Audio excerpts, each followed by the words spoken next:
Time had forgotten Nolan Pierce long before the earth took him.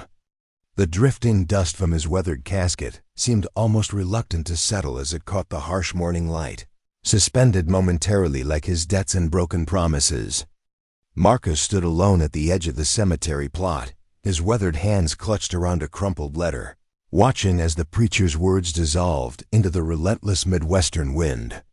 The three mourners who'd bothered to show the bank manager, the county clerk, and old Hattie from the feed store had already drifted back to their vehicles, leaving Marcus to contemplate the meager legacy his father had bequeathed him: 200 acres of drought-scorched farmland, a mountain of unpaid loans, and a rusted shipping container that had sat untouched at the back corner of the property for as long as anyone could remember.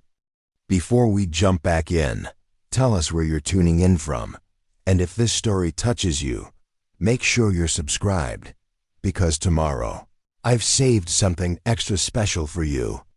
The drive back to the farmhouse felt longer than the 18 years Marcus had spent away. His rental car bumped along the rutted gravel drive that cut through fields where corn should have been shoulder-high by July but now lay barren and cracked. The two-story farmhouse that had once been white stood gray and peeling against the cloudless sky, its wraparound porch sagging noticeably on the western side. Even from a distance, Marcus could see that the roof was missing shingles, dark patches like wounds against the weathered surface. "Home, sweet home," he muttered to himself, the bitterness in his voice matching the tightness in his chest. This place had stopped being home the day he'd walked away at 18, his father's words burning in his ears. "You leave now, don't bother coming back." And he hadn't. Not for holidays. Not for the drought that had devastated the region 3 years ago. Not even when his mother died the following winter, her heart finally giving out after decades of making excuses for a husband who treated his family and his land with equal neglect. Marcus parked beside the rusted husk of his father's ancient Ford pickup and sat for a moment, collecting himself. The letter from Hargrove and Associates, attorneys at law, lay open on the passenger seat, its clinical language laying out his unexpected inheritance with detached precision. The Pierce family farm, once the pride of Cottonwood County, reduced to a list of liabilities with a surveyor's report attached. The bank would be calling within the month. A soft whine from the back seat broke his reverie. "Sorry, girl," Marcus said, reaching back to scratch behind the ears of his border collie. "Almost forgot you were back there. You've been so quiet."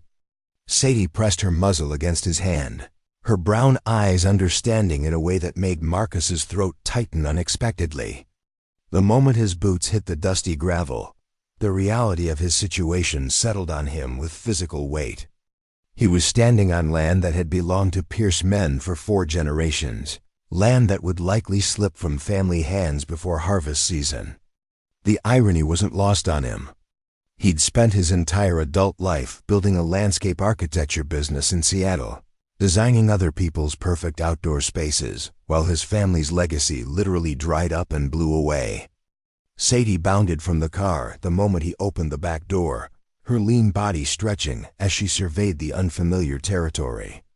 Despite never having set foot on this land, she circled it with the confidence of a working dog returning to purpose, sniffing at fence posts and investigating the skeletal remains of what had once been his mother's garden. The house key was where it had always been, hidden inside the rusted coffee can beneath the third porch step.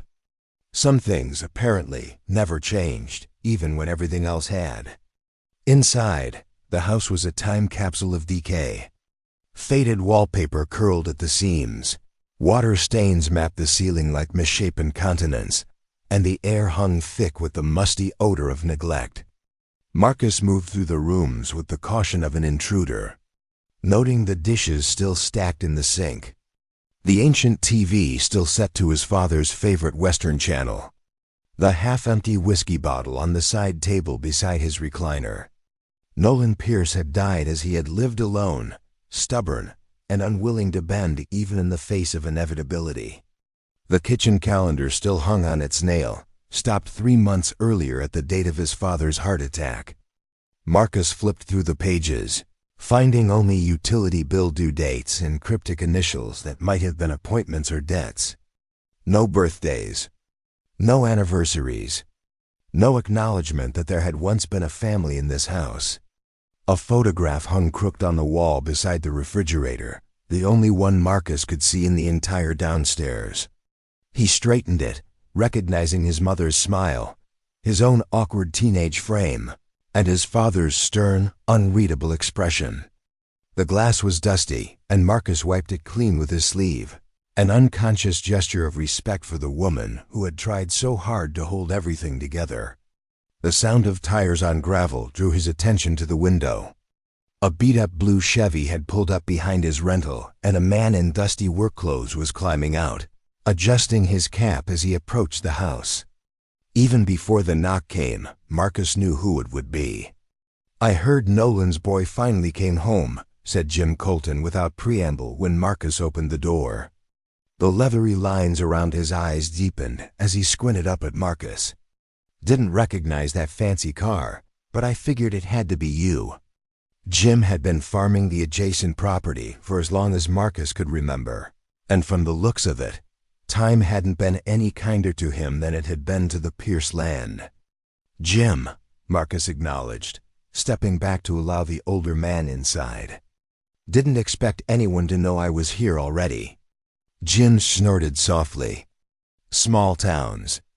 News travels faster than dust in a windstorm. He paused in the entryway, surveying the deteriorating interior with a practiced eye. "Your daddy let things go pretty bad these last few years." It wasn't a question, but Marcus nodded anyway. "Looks that way. Bank's been circling like vultures. Imagine they're not far behind me." "Probably not," Marcus agreed, leading the way to the kitchen where two mismatched chairs still flanked the scarred oak table. "Coffee's probably stale as hell, but I can put some on if you want." Jim waved the offer away, lowering himself into one of the chairs with the careful movements of a man whose joints protested daily. "Not here for social calls. Thought you should know there's been talk about your daddy's container." Marcus raised an eyebrow. "The shipping container? It's been sitting out there rusting since I was a kid." "What about it?" "Last few months before his heart gave out, your daddy started acting strange about that thing. Installed a new padlock, chased off some kids who were poking around it. Even paid Travis Welland to run some power out there, though God knows what for." Jim leaned forward, his weathered forearms resting on the table. "Started a lot of speculation. Some folks saying he might have been cooking meth or running some kind of illegal operation." Marcus almost laughed at the absurdity. "My father? He could barely operate the microwave, let alone a drug lab." Jim didn't smile. People talk when they don't understand. And nobody understood Nolan Pierce, especially at the end. Before Marcus could respond, Hattie came trotting in from her exploration of the house, her nails clicking against the linoleum. She approached Jim cautiously, sniffing at his work boots before apparently deciding he was acceptable company. "Beautiful dog," Jim remarked, reaching down to let her sniff his hand. "Working stock?" "Search and rescue training," Marcus explained, feeling a swell of pride. "She's saved 3 lives already, and she's not even 4 years old yet. Better instincts than most people I know." Jim nodded appreciatively, then returned to the matter at hand. "Whatever's in that container, you might want to check it sooner rather than later. Sheriff's been asking questions, and the bank will want a full accounting of assets before they make their move." After Jim left, Marcus stood on the sagging porch watching dust devils dance across what had once been the eastern wheat field. Sadie pressed against his leg, her presence a silent comfort in this place filled with ghosts. The shipping container sat on the horizon like an accusation, its faded blue surface visible even at this distance. Whatever his father had been protecting or hiding, Marcus would need to face it eventually. He decided eventually would be now. The container stood at the farthest corner of the property, where the fence line separated Pierce land from the neighboring Henderson farm. Up close, the rust was more pronounced, creeping in orange tendrils across the metal surface like slow-motion flames. The new padlock Jim had mentioned hung from the latch, incongruously shiny against the weathered door. No key had been mentioned in the inheritance paperwork, and Marcus doubted his father would have left it anywhere obvious. He returned to the house, searching through drawers and cabinets until he found his father's toolbox in the mudroom. The bolt cutters inside were old but serviceable. The padlock surrendered with a satisfying snap. Marcus swung the heavy door open, wincing at the groan of protesting hinges. Sunlight spilled into the opening, illuminating what appeared at first glance to be nothing more than an old man's accumulated junk-stacked cardboard boxes. Rusted farm implements, rolled carpets, and what looked like several dismantled bed frames leaning against the far wall. "What the hell, Dad?" Marcus muttered, stepping inside. The air was stifling, carrying the metallic tang of hot steel and old motor oil. A crude electrical setup had been rigged along one wall, with extension cords connecting a series of work lights that Marcus flipped on with a switch by the door. In the harsh illumination, the container's contents revealed themselves in greater detail. What had initially appeared to be random hoarding now showed signs of methodical organization. The boxes were labeled with dates and locations. The tools were arranged by type. Even the rolled carpets had been carefully secured with color-coded straps. Sally had followed him inside, her nose working overtime as she investigated the unfamiliar space.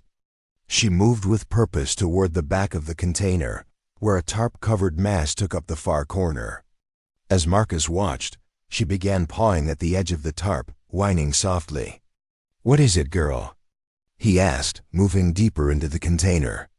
The tarp was secured with bungee cords, which he unhooked one by one. As he pulled back the heavy material, confusion gave way to disbelief. Beneath the tarp stood a wood and glass display case, the kind museums use for valuable exhibits. Inside, arranged on red velvet backing, hung what appeared to be ancient tools, stone axes, arrowheads, primitive hammers, and other artifacts Marcus couldn't immediately identify. A leather-bound journal lay open on a small pedestal, its pages covered in his father's cramped handwriting. "What in God's name?" Marcus whispered, carefully lifting the glass top of the case.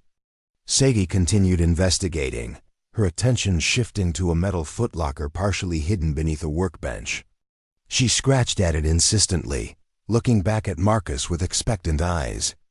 The footlocker wasn't locked. Inside, Marcus found dozens of carefully wrapped packages, each containing additional artifacts, pottery shards, beaded items that might have been jewelry, more stone tools, and what appeared to be fragments of carved bone. Beneath these lay manila folders filled with photographs, maps marked with red X's, and correspondence with what appeared to be university departments of archaeology and anthropology. Marcus sat back on his heels, trying to process what he was seeing. His father, the same man who had mocked Marcus's college education as useless book learning, had apparently been conducting amateur archaeological excavations on his own land for years, possibly decades. A legal document caught his eye, partially visible beneath one of the folders. Marcus pulled it free, scanning its contents with growing amazement. It was a preliminary assessment from the State Historical Society, dated 3 years earlier, right around the time the drought had begun destroying the farm's productivity. The letter mentioned potentially significant pre-settlement Native American artifacts and considerable historical and cultural value. The implications hit Marcus like a physical blow. His father hadn't been growing crops these past few years because he'd been searching for artifacts instead. The farm's financial collapse hadn't been due to simple neglect or bad luck. It had been sacrificed for whatever obsession had driven Nolan Pierce to fill this container with pieces of forgotten history. As Marcus continued examining the collection, a second document emerged, this one from Hargrove and Associates, the same law firm that had handled his father's estate. Unlike the inheritance letter, This correspondence detailed steps for registering historical finds and pursuing potential compensation through various cultural preservation funds. The final paragraph stood out starkly. As discussed, Mr. Pierce, the estimated value of your collection, should proper authentication be confirmed, would likely exceed $2.7 million. However, the legal implications of excavation without proper permits could complicate any potential claims. The paper trembled in Marcus's hands. The farm's outstanding mortgage was just under $500,000. Even after penalties and back taxes, the collection, if legitimate, could save the Pierce legacy, and then some. But as Marcus continued reading through his father's journals, a more complicated picture emerged. The artifacts hadn't been randomly discovered during farming. They had been methodically excavated from what his father believed was an undocumented settlement, dating back nearly 400 years. The journal detailed how he had first discovered unusual stone formations while digging irrigation trenches during the drought, then spent every available moment researching and carefully extracting items from the site. What had started as an accidental discovery had become an all-consuming mission, one that had ultimately cost him the farm, his health, and quite possibly his relationship with his son. The final journal entries revealed a man racing against time, aware that his heart was failing but determined to document his findings before the bank foreclosed and developers potentially destroyed the site forever. The very last entry, dated just 3 days before his fatal heart attack, read simply, "It was never about the money. Some legacies can't be measured in acres or dollars. Marcus will understand if he ever comes home." Preparing and narrating this story took us a lot of time, so if you are enjoying it, subscribe to our channel. It means a lot to us. Now back to the story. Night had fallen by the time Marcus emerged from the container, his mind reeling with questions that had no immediate answers. Stars punctuated the vast Nebraska sky, brilliant in their clarity above the dark silhouette of the farmhouse. Sadie trotted beside him, occasionally nosing his hand as if sensing his turmoil. Back in the kitchen, Marcus spread his father's papers across the table, creating a timeline of discovery and obsession. The drought that had devastated the region's farms had, ironically, revealed what might be one of the most significant archaeological finds in the state's history. While neighboring farmers had cursed the cracked earth and ruined crops, Nolan Pierce had seen opportunity in the parched ground, ancient structures and artifacts revealed by the receding soil moisture. The phone call came just after midnight, startling Marcus from where he'd dozed off amid the scattered papers. The caller ID showed County Sheriff's Office. "Mr. Pierce? This is Deputy Larson. Sorry to call so late, but we've had reports of unusual activity out at your father's property. Just checking if that might be you." Marcus confirmed his identity, explaining his presence while carefully avoiding any mention of the container's contents. "Glad to hear it," the deputy said, though something in his tone suggested otherwise. "While I have you, sir, the bank has asked us to inform you that their representative, Ms. Reynolds, will be visiting tomorrow to discuss the foreclosure timeline and inventory any assets that might offset the outstanding balance." After hanging up, Marcus looked down at the journal still open before him, his father's final words seeming to rise from the page with new urgency. The bank was coming, just as Jim had warned. Whatever decision Marcus made about his father's discovery, he would need to make it quickly. Outside, a sudden gust of wind rattled the windows, carrying with it the scent of distant rain, the first promise of moisture the land had seen in months. Marcus moved to the porch, Sadie at his heels, watching as lightning illuminated the western horizon. The shipping container stood silhouetted against the flashes, no longer just a rusted eyesore, but a repository of secrets that could either redeem his father's legacy or complete its destruction. As thunder rumbled across the prairie, Marcus made his decision.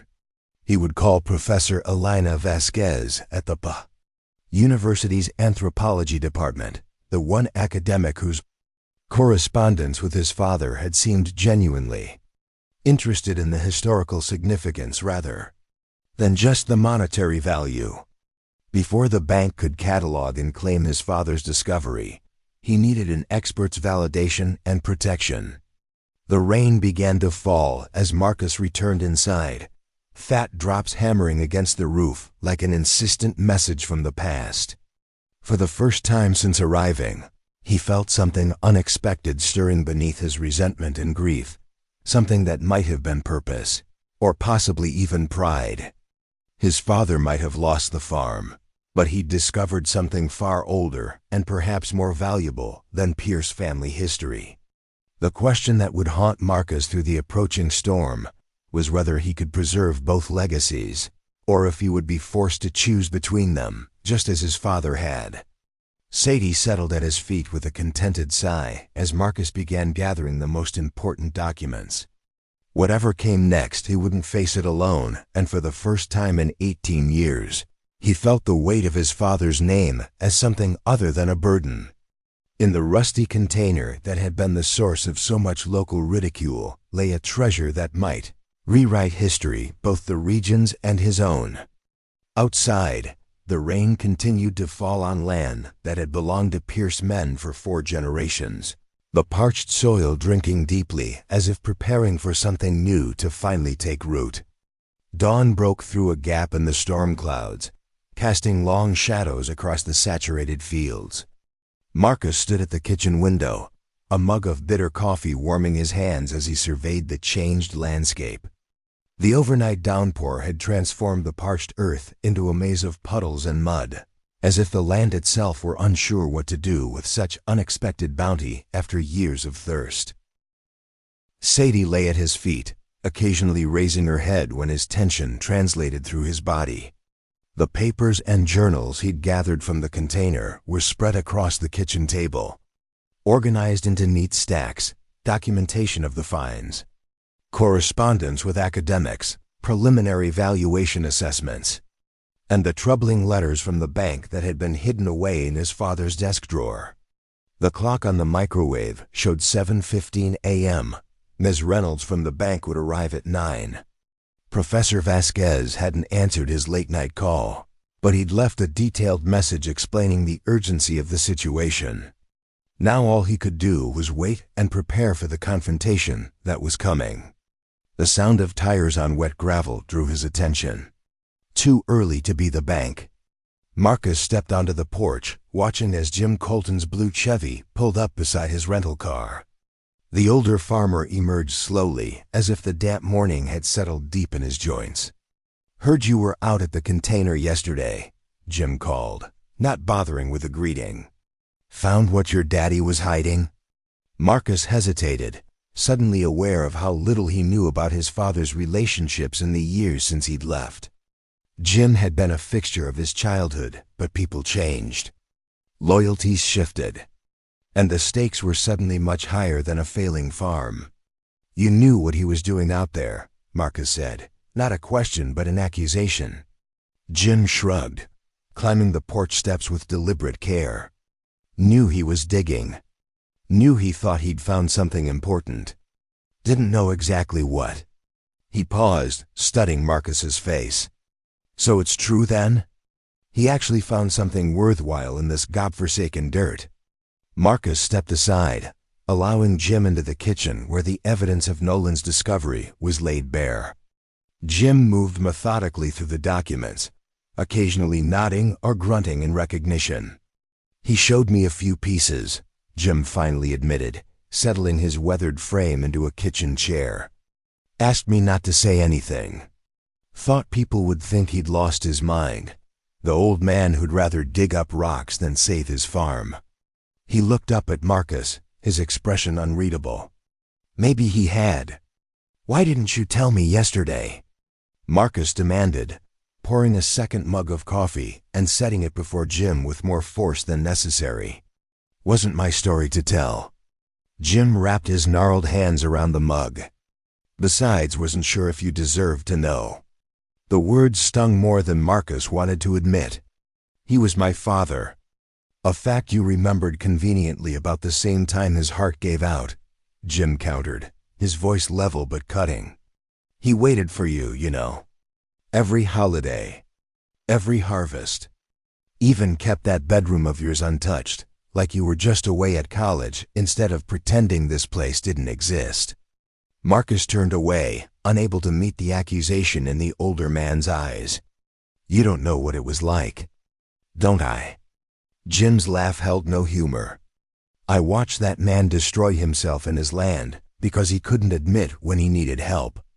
Watched him drive away the only family he had left because his pride wouldn't let him say he was wrong. And then I watched him find something that finally gave him purpose again, only to realize it was too late to share it with the one person who might have understood." Before Marcus could respond, the distinctive rumble of another vehicle approaching cut through the tense silence.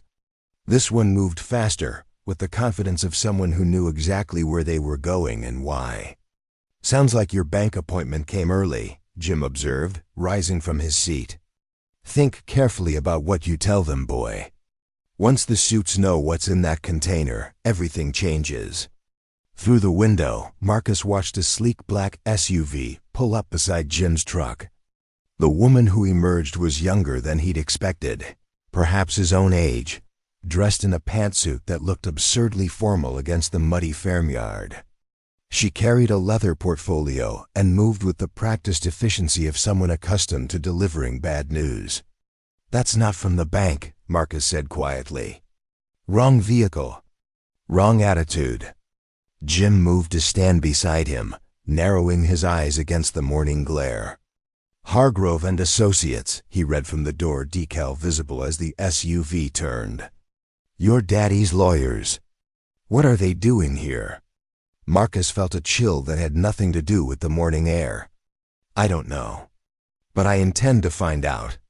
The woman who introduced herself as Elise Hargrove carried herself with the poised confidence of someone born into privilege. Her handshake was firm, her smile professional but distant as she surveyed the shabby kitchen with barely disguised assessment. "Mr. Pierce, I apologize for arriving without an appointment, but there are urgent matters regarding your father's estate that couldn't wait for normal channels." She placed her portfolio on the table, careful to avoid the scattered papers. "I see you've been going through his research materials." The way she referenced the documents, casually, as if already familiar with their contents, immediately put Marcus on alert. "My father's personal effects are part of my inheritance," he said carefully. "I'm still cataloging them." Elise Hargrove's smile didn't reach her eyes. "Of course. However, there's a matter of intellectual property and prior agreement that complicates the situation." She extracted a document from her portfolio and placed it on the table. "Your father entered into a contractual relationship with our firm regarding his archaeological findings 3 years ago. This agreement grants Hargrove and Associates exclusive rights to negotiate any potential sale or academic placement of the artifacts." Marcus scanned the document, noting his father's signature at the bottom, beside a date that coincided with the farm's worst financial crisis. "He was desperate," Marcus said, looking up. "You took advantage of that." "We provided a substantial advance against future proceeds," Elise corrected smoothly. "Money that allowed your father to continue his research when the bank was ready to foreclose. Without our investment, these discoveries would have been lost when the property changed hands." Jim, who had been silently observing from the corner, stepped forward. "How much?" he demanded. "How much did you give Nolan for the rights to what might be worth millions?" Elise's expression hardened slightly. "That information is confidential. However, I can assure you the arrangement was fair given the circumstances and uncertain value at the time." Marcus pushed the contract back across the table. "This agreement was with my father. He's dead. I don't see how it binds me or his estate."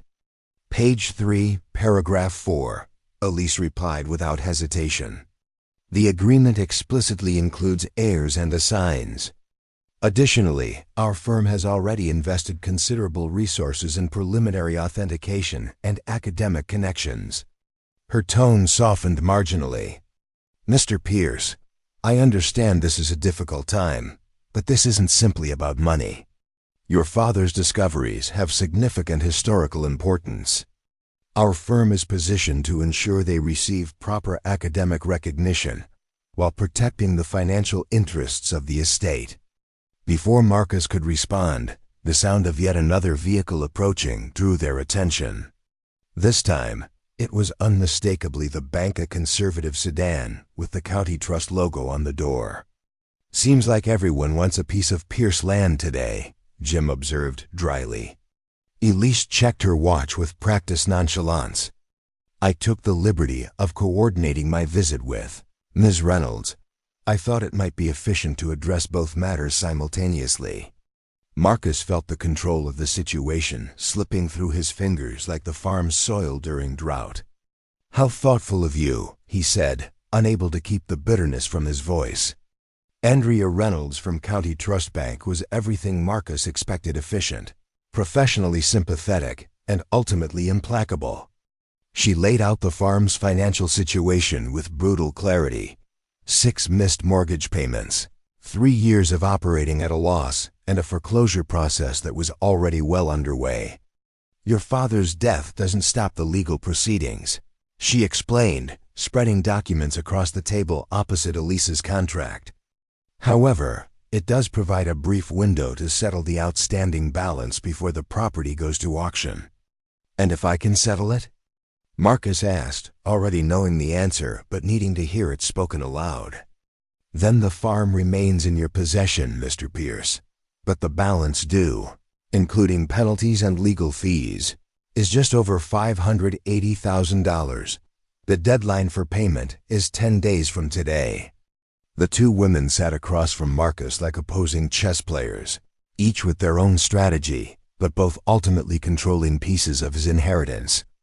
Jim stood by the window, silent but watchful, his presence a reminder of a generation that had witnessed the slow dissolution of family farms across the county.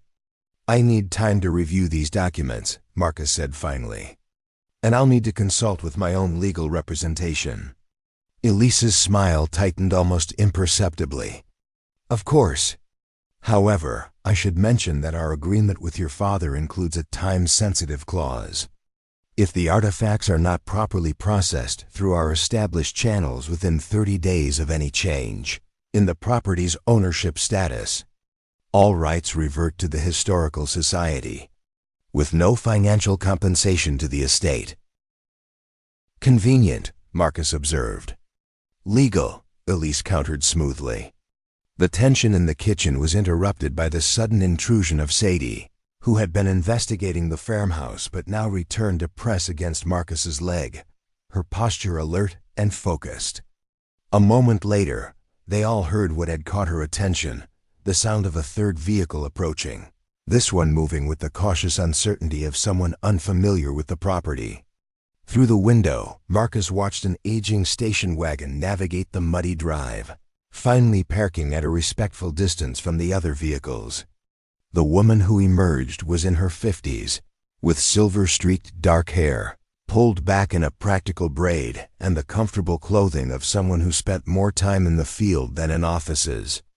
Professor Vasquez, Marcus breathed, relief washing through him at the sight of the one person he'd hoped would come. Elena Vasquez carried herself with the quiet confidence of someone who had spent decades carefully unearthing the past.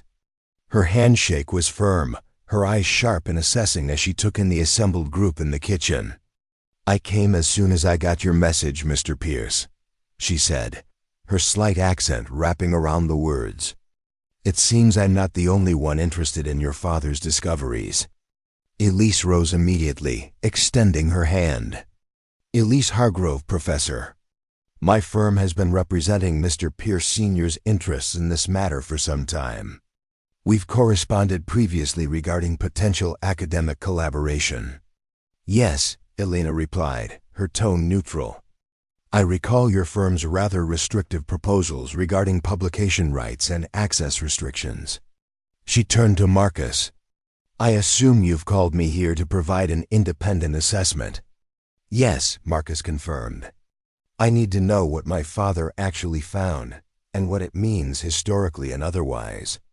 Elena nodded, seemingly unsurprised by the bank representative's presence.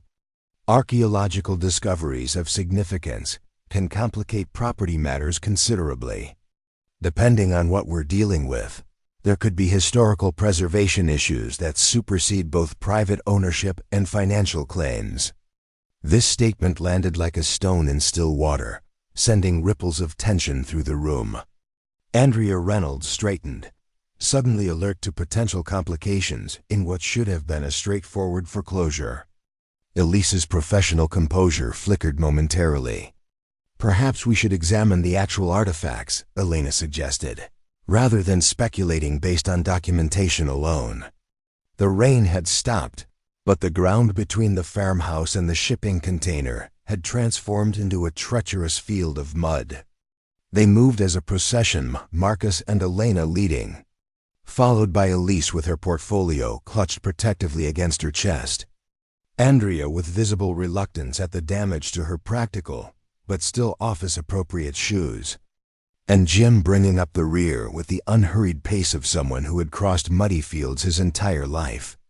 Sadie bounded ahead, clearly eager to return to the container that had so fascinated her the previous day. By the time the humans arrived, she was already waiting by the door, tail wagging with anticipation. "Your father mentioned a dog in his notes," Elena observed, watching Sadie's behavior with interest. "Not yours, obviously, but he wrote that his neighbor's retriever kept digging at specific locations, which is actually how he initially identified the first excavation site." Jim nodded in confirmation. Old Barney had a nose for trouble and apparently ancient history. Nolan used to joke that he'd hired an assistant archaeologist for the price of a few dog biscuits. Inside the container, Elena moved with the methodical precision of someone accustomed to evaluating historical artifacts. She examined the display cases first, then the carefully labeled boxes, occasionally making notes in a small leather-bound journal that reminded Marcus painfully of his father's own documentation. "These are legitimate," she announced finally, holding a stone tool with reverent care. "And potentially extremely significant. The craftsmanship suggests pre-colonial indigenous work, but the design elements are—" She hesitated, searching for the right words. "Let's say they don't align with the established historical record for this region." Elise stepped forward. "Which is precisely why proper handling through established channels is so crucial. The academic community will require rigorous authentication." "The academic community," Elena replied with a hint of steel beneath her professional tone, "requires truth, not handling." She turned to Marcus. "Your father's journals mention a specific excavation site on the property. I'd like to see it." Marcus hesitated, aware that every piece of information he revealed potentially complicated his already tenuous position. "I'm not sure exactly where it is. He doesn't give coordinates in the materials I've reviewed." "I know where," Jim said quietly from the container's entrance. All eyes turned to him. "I helped him cover it up when the bank started sending inspectors. It's at the north corner, where the irrigation ditch used to run before the drought." The walk to the north corner took them past the failed wheat fields, now transformed into a muddy expanse that squelched beneath their feet. Jim led the way, occasionally pointing out features of the land that had changed during Marcus's absence, the old oak that had finally succumbed to disease, the spot where the tractor had overturned during the spring planting 3 years earlier, the rise where Nolan had always claimed you could see 4 counties on a clear day. It was a history lesson of the most personal kind. Each landmark a reminder of the life Marcus had chosen to leave behind and the father who had remained, struggling against forces as implacable as the weather and as impersonal as bank foreclosure policies. The excavation site itself was unimpressive at first glance, a roughly rectangular area approximately 12 by 20 feet, covered with plywood sheets weighted down by concrete blocks. Jim and Marcus worked together to remove these protective layers, revealing a carefully structured pit descending about 4 feet into the earth. Elena approached the edge, her expression transforming from professional interest to undisguised wonder. "Remarkable preservation," she murmured, kneeling to examine the layered soil with its distinct color variations. "Your father was meticulous in his methodology." "He read every archaeology text he could get his hands on," Jim said, a hint of pride in his voice. "Taught himself proper techniques. Said if he was going to do it, he'd do it right." The pit revealed the outline of what appeared to be a small structure: post holes, the remnants of a hearth, and areas where careful excavation had removed artifacts while leaving impressions in the compacted soil.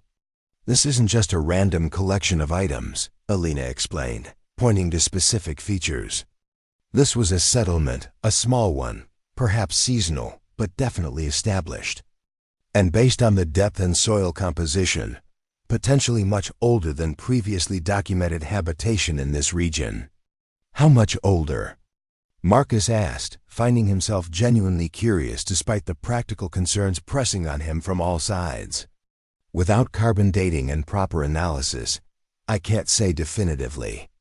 But if your father's preliminary assessments are correct, and his methodology suggests he was quite thorough, we could be looking at evidence that rewrites the archaeological understanding of pre-colonial settlement patterns in the entire Great Plains region." Andrea Reynolds, who had maintained professional detachment throughout the morning, finally broke her silence. "What does this mean for the property foreclosure?" It was the question that hung over all of them, the practical reality that intruded on historical significance and family legacy alike. "Complicated," Elena admitted. "If this site is officially designated as historically significant, it could trigger preservation requirements that would restrict development, but might also open access to preservation grants and research funding. None of which addresses the immediate mortgage situation," Andrea pointed out, "or the existing contractual agreements regarding the artifacts already excavated," Elise added smoothly. Marcus stood at the edge of his father's excavation, seeing for the first time the full scope of what Nolan Pierce had discovered and what that discovery had meant to him. This wasn't just a collection of valuable items, it was a legacy far older and more profound than the 4 generations of Pierce farmers who had worked this land without ever knowing what lay beneath their feet. "He could have sold the artifacts privately," Marcus said slowly, the realization dawning on him. "There are collectors who wouldn't ask questions about provenance. He could have paid off the farm 3 times over." Jim nodded, his expression solemn.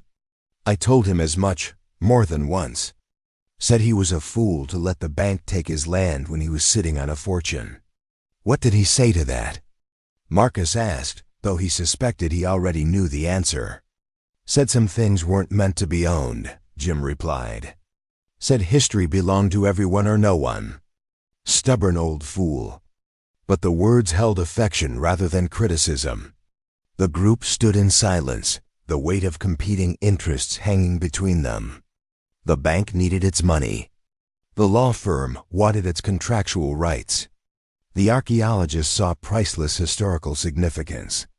And Marcus stood at the intersection of all these claims, suddenly understanding the burden his father had carried alone during those final years. "I need time," Marcus said finally, looking from face to face. "Not just for legal consultations, but to understand what my father was trying to preserve here and what he wanted for these discoveries. The foreclosure timeline is fixed by law, Mr. Pierce," Andrea reminded him gently. "And our contractual rights have specific time constraints," Elise added with less gentleness. Elena Vasquez alone seemed to understand the deeper conflict playing out. "Your father was trying to do something remarkable," she said quietly. "He was attempting to honor both the past and the future, to preserve history while ensuring it would be properly valued by those who came after. It's a difficult balance, especially when facing such practical pressures." As they made their way back toward the farmhouse, the clouds began to gather again on the horizon, promising another round of storms before nightfall. Marcus found himself walking beside Jim, slightly separated from the others. Did he suffer at the end? Marcus asked, the question he'd been afraid to ask since arriving. Jim considered this with the careful honesty of someone who had seen enough death to know its many faces. Not the way you're thinking. His body gave out, but his mind was clear. He knew what was happening. Was he alone? Jin's step faltered slightly. I was with him when the first attack hit. Got him to the hospital. He rallied for a bit, talked about calling you. A pause heavy with meaning. Said he wasn't ready yet, that he needed to finish something first. Checked himself out against medical advice 3 days later. Found him in the container when I brought over some soup the next evening. The image struck Marcus with physical force. His father, alone among his precious artifacts, his heart finally surrendering to a burden too heavy to carry. He died with his boots on, Marcus said softly, the old farming expression taking on new meaning. Holding that journal of his, Jim confirmed. Writing till the end. As they approached the farmhouse, another vehicle appeared on the horizon, moving with the distinctive purpose of official business. The sheriff's cruiser pulled up beside the other cars, and Deputy Larson emerged, his expression suggesting this wasn't a casual follow-up to last night's call. Mr. Pierce, he called, nodding to the others with the familiar acknowledgement of someone who knew every resident by name. Got a call from the County Historical Preservation Office this morning. Something about potentially protected artifacts being removed from this property without proper permissions. 5 pairs of eyes turned toward Elise Hargrove, whose composure flickered momentarily before resettling into professional neutrality. Standard notification procedure, she said smoothly. Given the potential historical significance, all relevant authorities need to be informed. But Marcus saw something else in her carefully controlled expression, the calculated move of someone ensuring that all possible leverage was being applied. If the Historical Society became officially involved, the legal complexities would multiply exponentially, potentially forcing a resolution that favored her firm's interests. As thunder rumbled in the distance, Marcus felt the weight of his father's legacy pressing down on him with new urgency. The next move he made would determine not just the fate of the Pierce farm, but the rightful ownership of a historical treasure that had waited centuries to be discovered. And somewhere beneath the competing claims of banks, lawyers, and academic institutions lay the truth of what Nolan Pierce had been trying to preserve, not just artifacts, but the story of those who had lived on this land long before any deed had been drawn or mortgage calculated. The same land that now waited, patient as always, to see if his son would finally understand what it meant to be its steward rather than merely its owner. The impending storm painted the afternoon sky in shades of deepening gray, nature's tension mirroring the human drama unfolding beneath it. Inside the farmhouse kitchen, the air had grown thick with unspoken accusations and competing interests. Deputy Larson stood near the doorway, thumbs hooked in his belt loops, surveying the assembled group with the measured patience of a man accustomed to rural disputes where solutions rarely came quickly. So let me understand the situation, he said, after each party had presented their version of events. We've got potentially significant historical artifacts discovered on private property that's in foreclosure. We've got a contractual agreement between the deceased and a law firm. We've got a potential historical preservation claim. And we've got the son who inherited it all trying to figure out what his father actually wanted. He shook his head slowly. Sounds like a matter for the courts, not the sheriff's office. Precisely why I notified the County Historical Society, Elise interjected smoothly. All parties need proper legal representation, which conveniently ties up the artifacts and the land in litigation that could take years. Marcus countered, the pieces of her strategy falling into place. Years during which your firm maintains control over any potential academic or financial benefits. Professor Vasquez had been quietly examining Nolan's journal during this exchange. She looked up now, her expression thoughtful. There may be another consideration here, Mr. Pierce the Elder, Mr. Pierce was meticulous in documenting not just his findings, but his intentions. She turned the journal toward Marcus, pointing to a passage he hadn't noticed before. Property rights are a recent invention in the long memory of this land. The people who crafted these tools, built these hearths, lived and died here. They had no deeds, no mortgage, no inheritance laws as we understand them. Their claim to this earth came through stewardship, not ownership. Whatever legal complications arise from my discovery, my intention remains clear. These artifacts belong to history, not to markets. Marcus will understand this, if no one else does. The words hung in the air. Nolan Pierce's voice suddenly present among them with unexpected clarity. Marcus felt something shift within him, the first genuine connection to his father he had felt since arriving. Your father contacted the Tribal Cultural Resources Department at the university 3 weeks before his death, Elena added quietly. He was exploring the possibility of repatriation, returning the artifacts to the descendants of those who created them. That contradicts our agreement, Elise said sharply, her professional veneer cracking slightly. But aligns perfectly with federal legislation regarding indigenous cultural heritage, Elena countered. The Native American Graves Protection and Repatriation Act specifically addresses artifacts of cultural significance. Deputy Larson cleared his throat. Sounds like this just got even more complicated. Until the legal situation is clarified, I'm obligated to ensure nothing leaves the property. He turned to Marcus. I'll need to secure the container and the excavation site with official seals. No one enters without court approval. The bank's foreclosure proceedings continue regardless, Andrea Reynolds reminded them, speaking for the first time since returning to the house. Then it seems we're at an impasse, Marcus observed. Jim, who had been silently watching the proceedings from his corner of the kitchen, suddenly straightened. Maybe not. There's something none of you have considered. All eyes turned to him. The Henderson property. For a moment, Marcus didn't understand the reference. Then realization dawned. The excavation site, it crosses the property line. Jim nodded. Nolan discovered that the settlement extended beyond the Pierce boundary. Most of it sits on the adjacent property land that doesn't have any mortgage encumbrances. The Henderson farm has been abandoned for years, Deputy Larson confirmed. County's been trying to locate heirs since Old Man Henderson passed last spring. Marcus remembered the neighboring property, 300 acres of prime farmland that had fallen into disuse when Thomas Henderson's health began to fail. The elderly farmer had outlived both his wife and their only son, leaving the land in a state of legal limbo. If the primary archaeological site extends onto the Henderson property, Elena said slowly, then the Pierce farm foreclosure becomes only part of the equation. The historical preservation claim would cross property lines, potentially changing the legal framework entirely.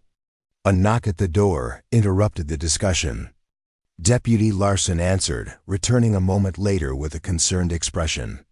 Flash flood warning just got issued for the county. Storm systems intensifying. Might want to wrap this up and move to higher ground before the roads wash out. Through the kitchen window, Marcus could see the sky had darkened to an ominous purple-black, the kind of thunderhead formation that farmers respected with almost superstitious dread. The wind had picked up, bending the few surviving trees in the yard at uncomfortable angles.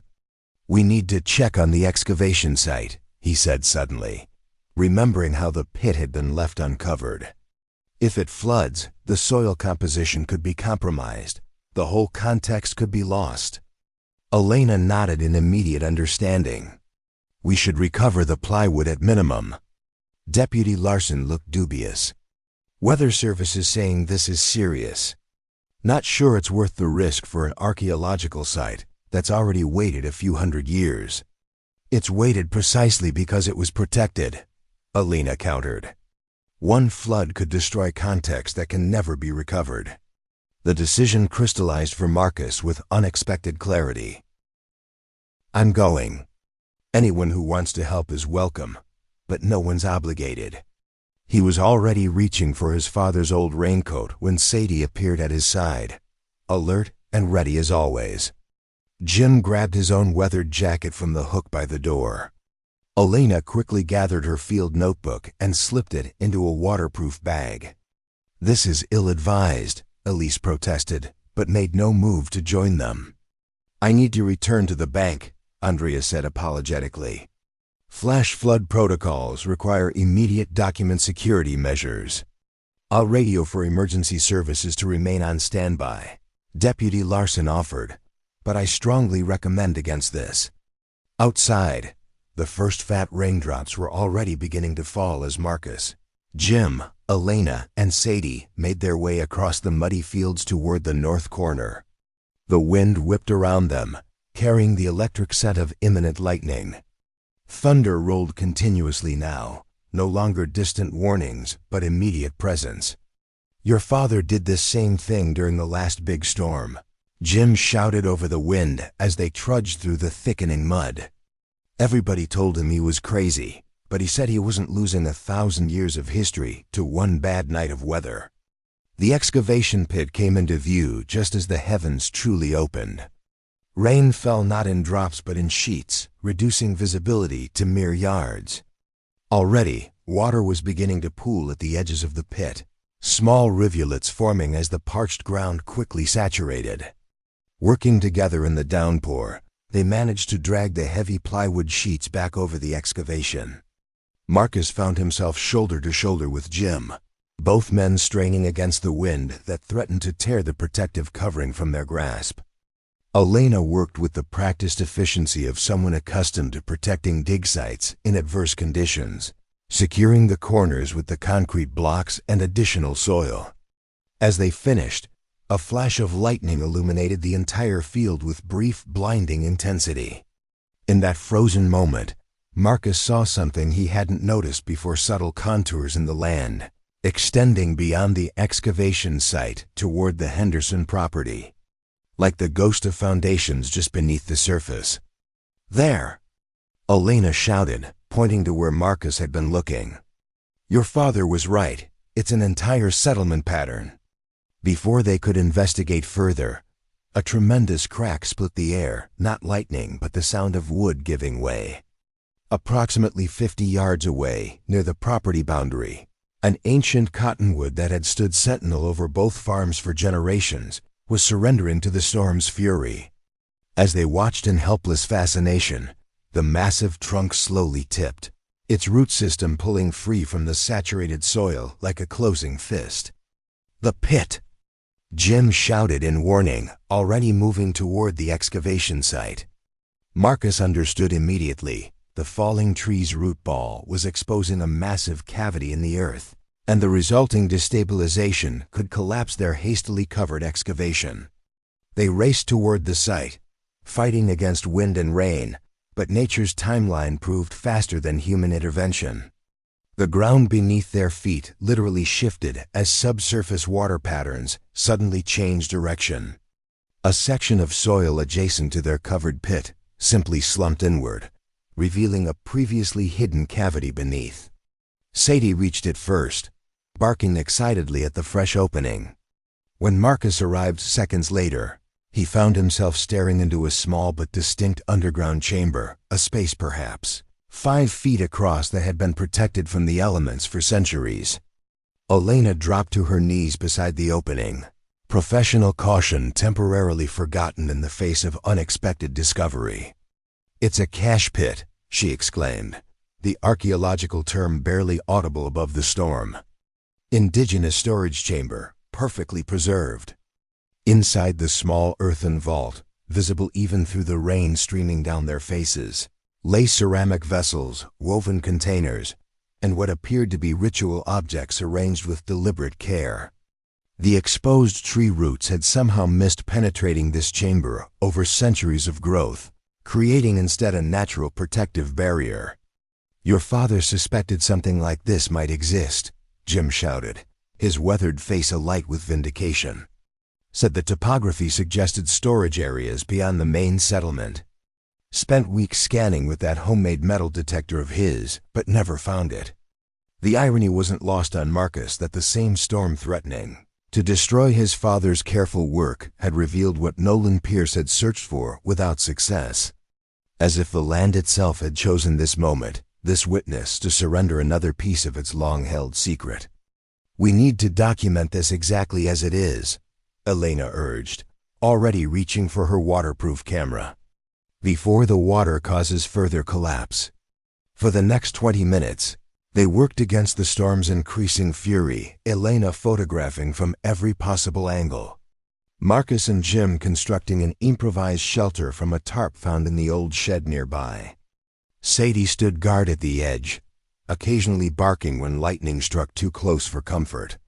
By the time they had secured the new site as best they could, all 3 humans were drenched beyond recognition, covered in mud, and charged with an energy that had nothing to do with the electricity in the air around them. "We need to get back," Jim finally shouted, pointing toward the distant farmhouse where emergency lights were now visible. "Flash floods don't give warnings." The return journey proved far more treacherous than their outward trek. What had been merely muddy fields were now shallow ponds with concealed footing hazards. Twice Marcus nearly fell, saved only by Jim's steadying hand. Elena stumbled once, protecting her camera and documentation even as her knees sank into the mud. By the time they reached the relative safety of the farmhouse porch, emergency vehicles had arrived. Deputy Larson's cruiser, joined by a county rescue truck. The deputy himself stood under the porch overhang, his expression caught between relief and exasperation. "Voluntary rescue is still rescue," he admonished as they dripped their way up the steps. "And it's still going on my incident report." Inside, they found Elise Hargrove and 2 men Marcus didn't recognize, one in the uniform of the County Historical Society, the other carrying the unmistakable self-importance of a government official. "Mr. Pierce," Elise began, her composure firmly back in place despite the chaos of the day. "This is Director Reynolds from the State Historical Preservation Office and Dr. Whitman from the County Historical Society." Given the escalating situation, they felt an immediate site visit was warranted.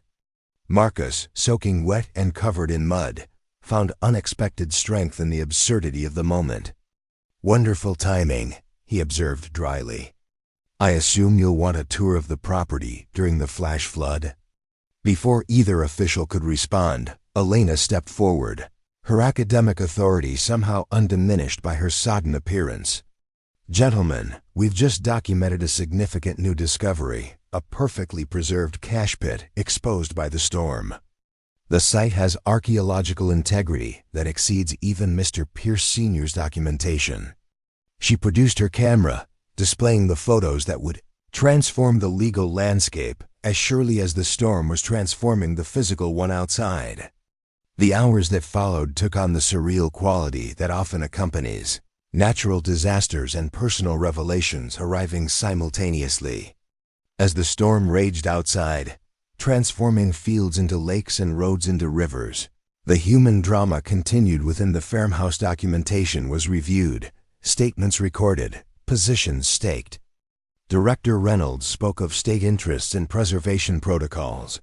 Dr. Whitman, enthused about local historical significance. Elise Hargrove attempted to assert contractual rights that seemed increasingly tenuous in the face of state authority. Throughout it all, Marcus observed with strange detachment, as if watching the final act of a play whose earlier scenes he had only partially understood. This was what his father had faced alone, competing interests circling artifacts that belonged to none of them, attempting to claim authority over history that had preceded their entire civilization. As night fell and the storm finally began to subside, the officials departed with promises to return once road conditions permitted. Deputy Larson offered to drive them to town, where emergency shelters had been established for those stranded by flooded roads. Elena accepted the ride, promising to return with university resources as soon as possible. Jim, however, declined. "Lived through worse storms than this," he stated simply. Besides, my place is on higher ground. I'll make it home fine."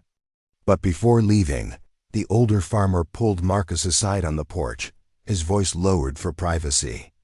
"Your father wanted you to have this," he said, pressing a small object into Marcus's palm. "Told me to give it to you if you ever came back. Said you'd know what to do with it when the time came." In Marcus's hand lay a small carved stone, not one of the ancient artifacts, but something more recent, worked by hands he suddenly recognized with visceral certainty. His father had made this, the simple eagle shape unmistakably Nolan's work, reminiscent of the small carvings he'd created throughout Marcus's childhood. "He made one every year on your birthday," Jim said quietly. "Even after you left. Said someday you might want them. They're in a box in his closet, 18 of them. One for every year you were gone." When Jim had disappeared down the flooded drive, Marcus returned to the kitchen where Sadie lay exhausted on the linoleum, her mud-caked fur beginning to dry in stiff patches. The carved stone felt warm in his hand, as if his father's touch somehow lingered in the polished surface. For the first time since arriving, Marcus climbed the narrow stairs to the second floor, each step creaking with familiar memory. The door to his childhood bedroom stood partially ajar, exactly as Jim had suggested, preserved like a museum exhibit of the life he had abandoned. Sports trophies still lined the shelf above the desk. College brochures, the ones that had sparked so many arguments, remained stacked in the corner. His father's room across the hall retained the austere simplicity of a man who had lived alone for decades. The closet door hung slightly open, and on the upper shelf, just where Jim had indicated, sat a shoebox with Marcus's name written in his father's distinctive block lettering. Inside, 18 stone carvings nestled in tissue paper, each dated on the bottom, each representing a year of silence between father and son. An eagle, a wolf, a bear, a salmon. Animals that had featured in the bedtime stories Nolan had once told, before disagreements and disappointment had hardened into mutual silence. Beneath the carvings lay a sealed envelope. Marcus recognized the handwriting immediately, the same precise script that filled the archaeological journals. His name, and below it, "To be opened when you understand what remains when everything else is washed away." The stone's distant rumble provided a fitting backdrop as he broke the seal. "Marcus, if you're reading this, I'm gone, and you've come home to deal with what I've left behind. I expect you've found my treasure by now, though I doubt you've found all of it. The land keeps its secrets until it's ready to reveal them, something I learned too late. I owe you an explanation, though not an apology. The work I've done these past years matters more than you can imagine, more than the farm, more than my pride, more than the feud that kept us apart for too long. What I discovered isn't just artifacts, it's a reminder that we are temporary caretakers of something ancient and enduring. The people who left these traces lived in harmony with this land for centuries, before our family claimed to own it for a mere 4 generations. I made mistakes with you, pushed when I should have listened, demanded when I should have supported. By the time I understood what mattered, the distance between us had grown too wide to cross with a phone call or a letter filled with words that never came easily to me. So I carved birds and animals instead, one each year, hoping someday you would hold them and know they represented words I couldn't say. The farm is probably lost by now. The bank's patience ran out before my heart did. But what lies beneath this land cannot be foreclosed upon or sold at auction. It belongs to time itself. Whatever you decide to do with what I've found, remember this: true inheritance isn't measured in acres or dollars. It's found in understanding what deserves to be preserved, what deserves to be forgiven, and what deserves to be set free. The storm will pass. It always does. Your father, Marcus, sat on the edge of his father's bed for a long time, the letter in one hand, the eagle carving in the other. Outside, the rain had tapered to a gentle patter against the roof, the same roof that had sheltered Pierce men for 4 generations. The same roof that had witnessed births and deaths, arguments and reconciliations, prosperity and loss. In the strange quiet that follows intense storms, Marcus could almost hear his father's voice, not in anger or judgment, but with the patient wisdom that had been buried beneath years of mutual stubbornness. The voice that had once explained crop rotation and weather patterns, the migrating habits of geese, and the proper way to mend a fence. Morning brought watery sunlight and the devastated landscape that follows major flooding. Fields that had been merely drought-stricken were now reconfigured by nature's violent redistribution. Topsoil carried away in some places, deposited in others, new channels carved where water had found the path of least resistance. Marcus stood on the porch, coffee mug in hand, surveying the changed world. Sadie explored the yard cautiously, occasionally looking back as if to confirm that this altered landscape was still under their protection. The sound of an approaching vehicle drew his attention, not from the main road, which remained submerged in places, but from the higher ground of the neighboring property. Jim's truck appeared, moving slowly along the ridgeline that separated the Pierce and Henderson farms, finally descending where the floodwaters had receded enough to permit passage. Behind Jim's truck came another, this one bearing the logo of the Tribal Cultural Resources department that Elena had mentioned the previous day. Marcus walked out to meet them, the eagle carving still in his pocket where he'd placed it that morning, a talisman of sorts, connecting him to his father across the divide of death and unresolved history. Jim made the introductions with the natural dignity of someone who understood the significance of the moment. Marcus Pierce, this is Robert Whitefeather, Cultural Resources Director for the Pawnee Nation. He's been working with Elena for years on proper repatriation of indigenous artifacts.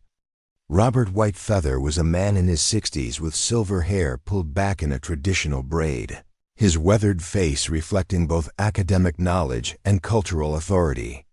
His handshake was firm, his gaze direct and assessing. "Your father contacted me 3 weeks before his death," he said without preamble. "We had a long conversation about stewardship and responsibility. He was a remarkable man, someone who understood that discovering history creates obligation, not ownership." "I'm beginning to understand that myself," Marcus admitted.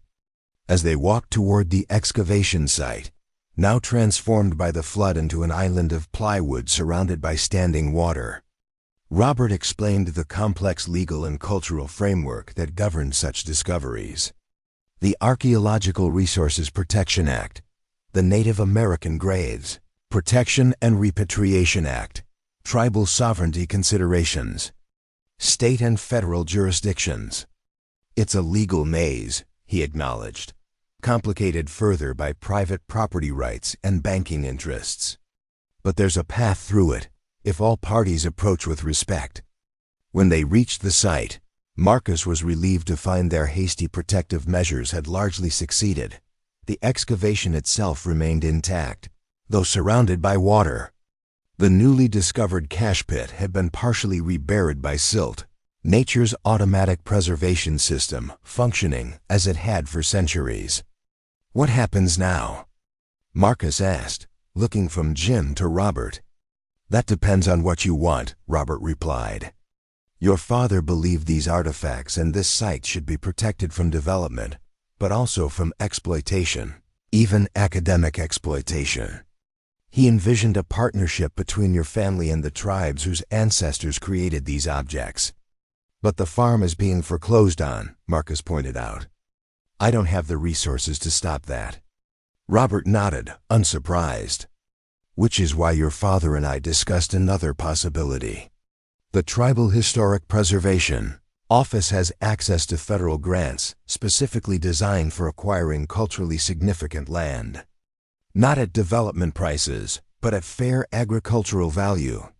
The implications settled slowly. "You want to buy the farm?" "Not exactly," Robert corrected gently. "We want to preserve the archaeological site and establish a research partnership that honors both the indigenous history and your family's connection to this land. Your father suggested a life tenancy arrangement. You would retain living rights to the house and immediate grounds, while the archaeological sites would be protected under tribal stewardship. Marcus looked out over the flood-altered landscape, the fields his ancestors had plowed, the boundary lines they had defended, the earth they had claimed to own. For the first time, he saw it through his father's transformed perspective, not as property to be possessed, but as a story to be preserved. And the artifacts already excavated? He asked. Would be properly studied, documented, and ultimately returned to tribal care, Robert explained, with appropriate recognition of your father's work in discovering and protecting them. It wasn't the outcome Marcus had anticipated when he'd first returned to the farm, this compromise that was neither complete loss nor conventional preservation of family ownership. But as he stood beside his father's excavation, the eagle carving a solid presence in his pocket, he recognized it as something his father had understood in those final years, a passing of stewardship rather than title. I think my father would approve, Marcus said finally. As they turned back toward the farmhouse, the morning sun broke fully through the dissipating clouds, illuminating the flooded fields with golden light. Water that had come as destroyer now reflected the sky like countless mirrors, transforming the familiar landscape into something new yet ancient, the land as it might have appeared to those who had lived here centuries before the first Pierce had claimed ownership. In that moment of natural beauty following destruction, Marcus understood what his father had tried to tell him through stones carved over 18 solitary years. Some inheritances couldn't be claimed through legal documents or family tradition. Some had to be earned through recognition of what remained when everything else, pride, anger, even the physical landscape itself, had been washed away.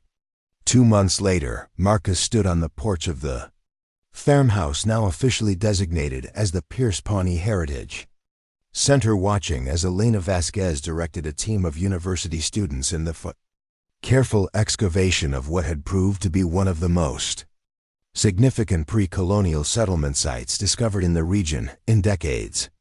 The farm fields that had once grown wheat now grew native grasses, part of a restoration project that would return portions of the land to its pre-agricultural state. The Henderson property had been incorporated into the project through a similar arrangement, its absentee heirs grateful for a solution that honored the land's history. Hattie lay at Marcus's feet, occasionally raising her head to track the movements of the archaeology team, her curiosity about their work undiminished. Inside the house, certificates of appreciation from 3 tribal nations and the State Historical Society hung on walls once bare except for a single family photograph. The shipping container had been transformed into a preliminary research center, its contents properly cataloged and studied under the joint supervision of tribal representatives and university archaeologists. Elise Hargrove's firm had ultimately settled for recognition in academic publications rather than risk a protracted legal battle they might not win. Jim Colton visited regularly, bringing fresh vegetables from his still operational farm and stories about Nolan that helped Marcus piece together the father he had never fully known, the man who had transformed from stubborn farmer to passionate archaeologist, from failed businessman to respected preservationist. The carved eagle remained in Marcus's pocket, a habit he couldn't explain but didn't question. The other 17 carvings had been arranged chronologically on his father's desk, which now served as Marcus's workspace as he documented the farm's agricultural history to complement the archaeological record. He wasn't a farmer anymore, perhaps had never truly been one despite his heritage. But he had found an unexpected role as chronicler of both his family's brief tenure on this land and the much longer human history that had preceded them. That evening, as sunset painted the western sky in shades of gold and purple, Marcus walked to the north corner where it had all begun, where his father had first discovered what lay beneath the surface of the familiar. The excavation had been professionally structured now, with proper equipment and protective coverings that would withstand future storms. Standing at the edge, looking down at layers of soil that represented centuries of human presence. Marcus finally understood what his father had been trying to tell him, not just in the letter, but through every carving, every journal entry, every careful brushstroke that had revealed artifacts buried by time. True inheritance wasn't the land itself, or even the right to claim ownership of it. It was the responsibility to recognize that every human claim was temporary, every boundary provisional. What endured was the story written in the soil itself, a narrative of survival, adaptation, and the quiet dignity of lives lived in relationship with the earth, that both sustained and ultimately reclaimed them. As darkness settled over the fields, Marcus turned back toward the house that had sheltered 5 generations of his family and would now serve a new purpose, not as a symbol of ownership, but as a center for understanding deeper histories. The carved eagle felt warm in his pocket, as if responding to his newfound clarity. His father's voice seemed to whisper on the evening breeze, not with regret or apology, but with the simple recognition that some treasures are found only after everything else has been lost, and that sometimes what appears to be an ending is merely the soil from which a different kind of inheritance takes root. The seasons turned with ancient patience, each bringing its own rhythm to the Pierce Pawnee Heritage Center. Winter descended with pristine snow that blanketed the archaeological sites, providing natural protection while work paused. Spring arrived with wildflowers emerging between carefully marked excavation grids, their colors more vibrant against the rich black soil that had been exposed to sunlight for the first time in centuries. 1 year after the flood that had changed everything, Marcus stood at the edge of the eastern field, now transformed into a living exhibit of indigenous agricultural practices, watching as Robert Whitefeather and a team of tribal youth planted heritage corn, varieties using traditional methods. The kernels they pressed into the soil had been cultivated from genetic stock dating back nearly 1,000 years, preserved through generations of careful stewardship. "Your father would have appreciated this," Jim said, appearing beside Marcus with the quiet step of someone who had walked these lands his entire life. At 72, Jim moved more slowly now, but remained a daily presence, his knowledge of the farm's recent history providing context that complemented the archaeological record. He would have been right in the middle of it, Marcus agreed, picturing his father's weathered hands working alongside the young tribal members, probably arguing about the proper planting depth. Jim chuckled, and taking notes every 5 minutes. He handed Marcus a thermos of coffee, their morning ritual now, and they watched in comfortable silence as the ancient agricultural patterns were re-established, row by careful row. The Heritage Center had evolved beyond anyone's initial expectations. What had begun as a preservation project had transformed into a living laboratory where indigenous agricultural wisdom merged with contemporary environmental science. University researchers worked alongside tribal elders, documenting sustainable practices that had allowed communities to thrive on these plains for centuries before European contact. The farmhouse itself had been restored not to sterile museum perfection, but to functional dignity. The sagging porch had been rebuilt using timber from the cottonwood that had fallen during the flood, its rings dating back to before the first Pierce had claimed the land. The leaking roof had been replaced, the peeling paint refreshed.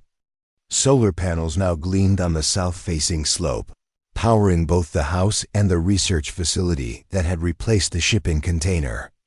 Inside, Nolan's study had been preserved almost exactly as he had left it, his journals now properly archived but still accessible.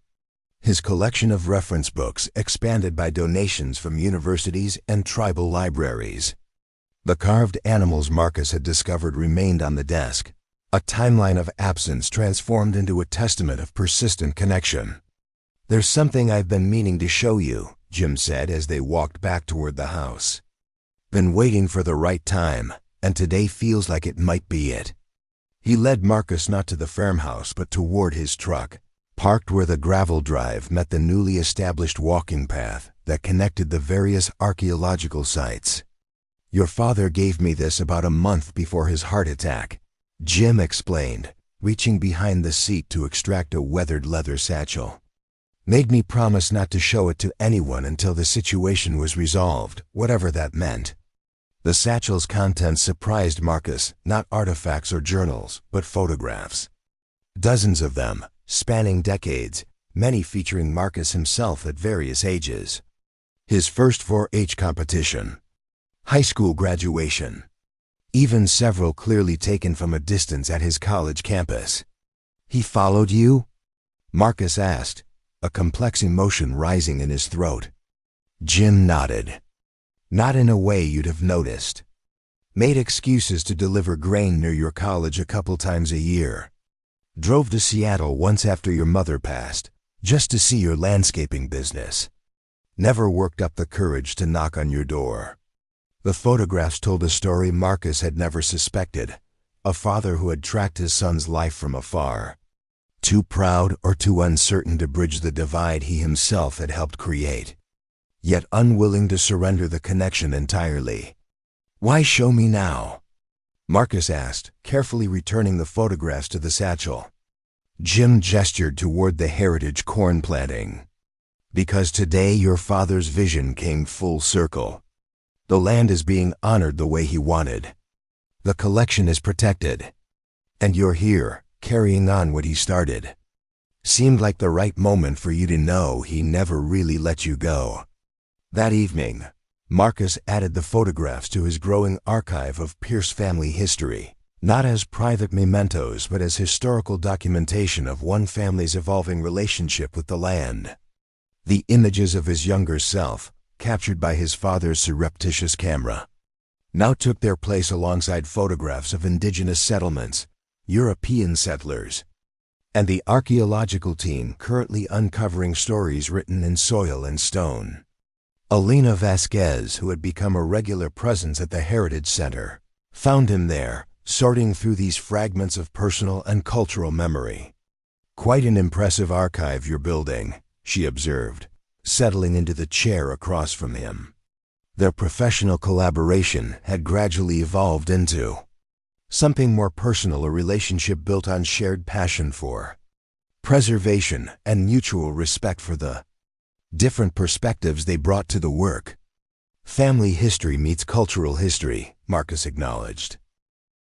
"Still trying to find the right balance." "That's always the challenge," Alina agreed. "Honoring personal connection while recognizing the larger context." She gestured toward the photographs of his father. "Have you considered what Nolan would think of how things have turned out?" Marcus considered this, thinking of the father he had rediscovered through journals, artifacts, and Jim's stories. "I think he'd be satisfied with the preservation work. Probably frustrated that he's missing the discoveries. And completely stunned that I ended up being the one to carry it forward." "You've become the bridge he couldn't quite build," Elena observed. "Between academic research and local knowledge. Between indigenous wisdom and contemporary science. Between the past he discovered and the future he hoped for." Outside, the sun was setting over the western fields, casting long shadows across land that had been cultivated, abandoned, rediscovered, and now renewed. Through the open window came voices Robert's team, finishing their day's work with traditional songs that seemed to resonate with the very soil that had preserved their ancestors' presence. Marcus reached into his pocket, extracting the eagle carving that had become his constant companion. Its smooth surfaces had begun to show subtle wear from daily handling, the stone warming to his touch as if absorbing and reflecting his own life energy. "I used to think inheritance was about property, land, houses, bank accounts," he said, turning the carving to catch the fading light. "My father understood before I did that what we really inherit is responsibility. Not just to the past, but to the future." 6 months later, on the anniversary of Nolan Pierce's death, a different kind of gathering took place at the Heritage Center. Representatives from 3 tribal nations joined university researchers, local farmers, And even Andrea Reynolds from the bank, her initial skepticism transformed by the heritage. Center's unexpected success as an educational destination that had revitalized the struggling local economy.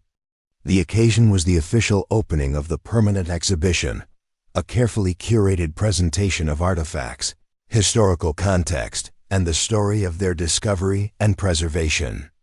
At the center's entrance stood a bronze plaque recognizing Nolan Pierce as farmer, archaeologist, and steward of history. Marcus had argued against his father being given such prominence, suggesting the focus should remain on the indigenous peoples whose lives were represented by the artifacts. Robert Whitefeather had overruled him with gentle firmness. "Your father understood something many trained archaeologists never grasp," Robert had explained. "That discovering history creates obligation, not ownership. His story is part of these artifacts' journey, and that journey is worth remembering." The exhibition itself reflected this philosophy. Rather than displaying artifacts as isolated objects of curiosity, the installation placed them in context, showing how they had been used, who had created them, and how they connected to the living tradition still practiced by descendant communities. Nolan's journals and photographs were presented alongside tribal oral histories, each perspective enhancing rather than competing with the others. As evening approached, the formal proceedings gave way to a community gathering on the grounds surrounding the farmhouse. Tables laden with food reflected the diverse heritage of those present traditional, indigenous dishes alongside rural Midwestern staples. The culinary equivalent of the cultural bridge, the center itself represented. Jim Colton, moving slower now but still determinedly independent, settled onto the porch steps beside Marcus, his plate balanced on his knees. "Your daddy would have hated all the speeches," he observed dryly, "but he'd have loved seeing people actually using this place." Marcus nodded, watching as children from the tribal youth program played alongside local farmers' kids, their laughter carrying across fields where tensions about ownership and boundaries had once seemed insurmountable. "The land remembers everything," Robert had said during the ceremony, his voice carrying the authority of both academic knowledge and cultural wisdom. "Our footsteps, our care, our neglect. The stories we tell about it and the stories we fail to hear. Today we acknowledge that good stewardship means listening before claiming, understanding before using." As darkness fell, the gathering transitioned to a more solemn observance. Following tribal traditions, a small fire was lit near the original excavation site now, carefully preserved under a protective structure that allowed continued research while ensuring conservation. Representatives from each community present were invited to speak about their connection to the land and their hopes for its future. When Marcus's turn came, he found himself without prepared remarks.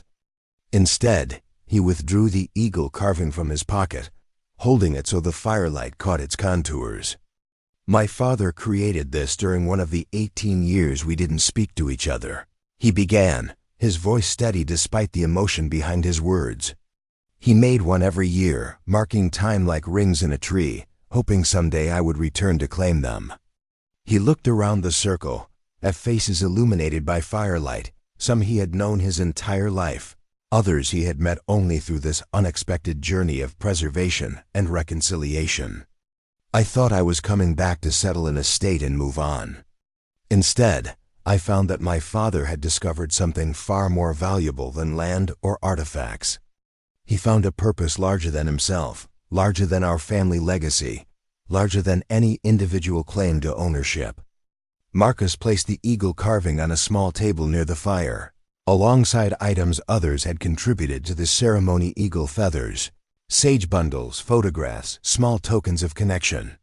"This land has sustained human life for thousands of years before the Pierce family claimed it, and it will continue long after our names are forgotten. What matters isn't who owns it, but who cares for it, who recognizes that inheritance brings responsibility, not just rights." The ceremony concluded with tribal elders leading a blessing for the land and all who depended on it. As the fire burned down to embers, People gradually dispersed, some returning to homes nearby, others to hotels in town, a few to sleeping bags beneath the stars as part of an overnight educational program. Marcus remained by the fire alongside Robert, Elena, and Jim, the unlikely alliance that had transformed a failing farm and a hidden archaeological treasure into something that served both past and future. "There's something I've been meaning to ask you," Marcus said to Robert as the night deepened around them. "The grant that purchased this land, it wasn't just about the archaeological site, was it? My father arranged it before he died." Robert's expression remained impassive, but his eyes reflected understanding. "Nolan contacted us about 6 months before his death. Said he'd discovered something significant and wanted to ensure it would be properly protected. We began the grant application process together. He knew he was dying," Marcus realized, pieces falling into place. "The heart condition, the foreclosure timeline, he knew he wouldn't be here to see it through." "He hoped you would be," Robert said simply. The revelation settled over Marcus like the dew that was beginning to form on the surrounding grass, not a shock but a natural continuation of what he had come to understand about his father. Nolan Pierce had transformed from someone who claimed ownership to someone who recognized stewardship, and his final act had been to ensure that transformation outlived him. As the others eventually drifted away to seek sleep, Marcus remained by the fire's dying embers, watching as sparks occasionally rose toward the star-filled sky. Sadie lay beside him, her muzzle resting on his boot, her presence a constant comfort through all the changes of the past year. The wind carried the scent of earth and growing things, of rain-cleaned air and promise. Somewhere in the darkness, an owl called, the same sound that had accompanied countless generations of human habitation on these plains. From the first indigenous settlements through European colonization to the present moment of attempted reconciliation and mutual respect. 5 years passed, each season bringing its own rhythms to the Heritage Center. The archaeological work continued, yielding new insights with each careful excavation. The restored prairie expanded, reclaiming fields that had once been planted in monoculture crops. The educational programs grew, bringing students from across the country to learn about indigenous history, sustainable agriculture, and the complex story of American land use. Marcus's role evolved from reluctant inheritor to dedicated chronicler. His documentation of the Pierce family history became part of a larger narrative about European settlement, its impact on indigenous communities, and the ongoing process of recognition and reconciliation. The photography collection he'd begun with his father's surreptitious images expanded to include thousands of photographs, documenting both the archaeological work and the land's seasonal transformations. On the 5th anniversary of the center's founding, Marcus stood in what had once been his father's study, now his own workspace, looking out over fields that had changed beyond recognition. Where drought-stricken wheat had once struggled to survive, native grasses now thrived, their deep root systems helping to restore soil health and water retention. The excavation sites had been carefully preserved, some open for ongoing research, others reburied for future generations to discover. Jim Colton had passed the previous winter, peacefully in his sleep after a day spent helping with the heritage corn harvest. His own farm had been incorporated into the center through a similar arrangement to the Pierce property, Jim's chosen legacy after a lifetime of working the land. A knock at the door drew Marcus's attention from his reflection. Elena entered, carrying their infant daughter in a traditional woven carrier, a gift from the women of the Pawnee Cultural Preservation Committee when Nora had been born 9 months earlier. "Robert just arrived with the university team," she said, shifting the sleeping baby to a more comfortable position. "They've finished the carbon dating on the latest samples. Confirms continuous habitation for over 800 years. Marcus nodded, absorbing the significance of this verification. "Almost exactly as my father predicted in his journals." "He had remarkable intuition," Elena acknowledged, moving to stand beside him at the window. "Or perhaps just the patience to truly see what was in front of him." Their daughter stirred, her tiny hand emerging from the carrier to grasp Elena's finger. Nora Pierce Vasquez, named for both Nolan and Elena's grandmother, represented the most unexpected outcome of Marcus's return to the family farm. Not just a continuation of the Pierce lineage, but a new branch grafted to older roots, carrying forward multiple cultural heritages and historical perspectives. Later that afternoon, as researchers and tribal representatives gathered to discuss the latest findings, Marcus slipped away to visit a place that had become his private ritual space, the small cemetery where generations of Pierce farmers had been laid to rest. His father's grave stood at the end of the row, marked by a simple headstone that identified him as Nolan Pierce, 1954 to 2023, farmer and finder of hidden truths. Beside the formal marker, Marcus had placed the 18 carved animals in a semicircle each, one representing a year of silence that had eventually given way to a different kind of understanding. The eagle, worn smooth from years of handling, occupied the central position, its wings outstretched as if preparing for flight. "You were right, Dad," Marcus said quietly, speaking to the stone or the soil, or perhaps something less tangible that connected them across the divide of death. About the artifacts, about the land, about what really matters in the end. The wind rustled through the prairie grasses that had reclaimed the boundaries of the small cemetery, carrying with it the voices of the research team in the distance. Present and past, indigenous and European, personal and communal, all these seemingly separate strands woven together into a single ongoing story written in the soil itself. As Marcus turned to rejoin the gathering at the Heritage Center, he caught sight of a young tribal boy carefully approaching the excavation site, his movements reverent despite his youth. In one hand, the child carried a small feather. In the other, a carved wooden animal that bore a striking resemblance to the stone eagle Marcus had carried for years. The sight stopped him mid-step, this unconscious echo across cultures and generations, this simple gesture of respect for what lay beneath the surface of the familiar. "The land remembers," Robert had said many times over the past 5 years. And through remembering, it teaches us how to live. Standing between his father's grave and the Heritage Center that had risen from near disaster, Marcus finally understood the full meaning of those words. The Pierce family had claimed this land for 4 generations, believing they had conquered and tamed it.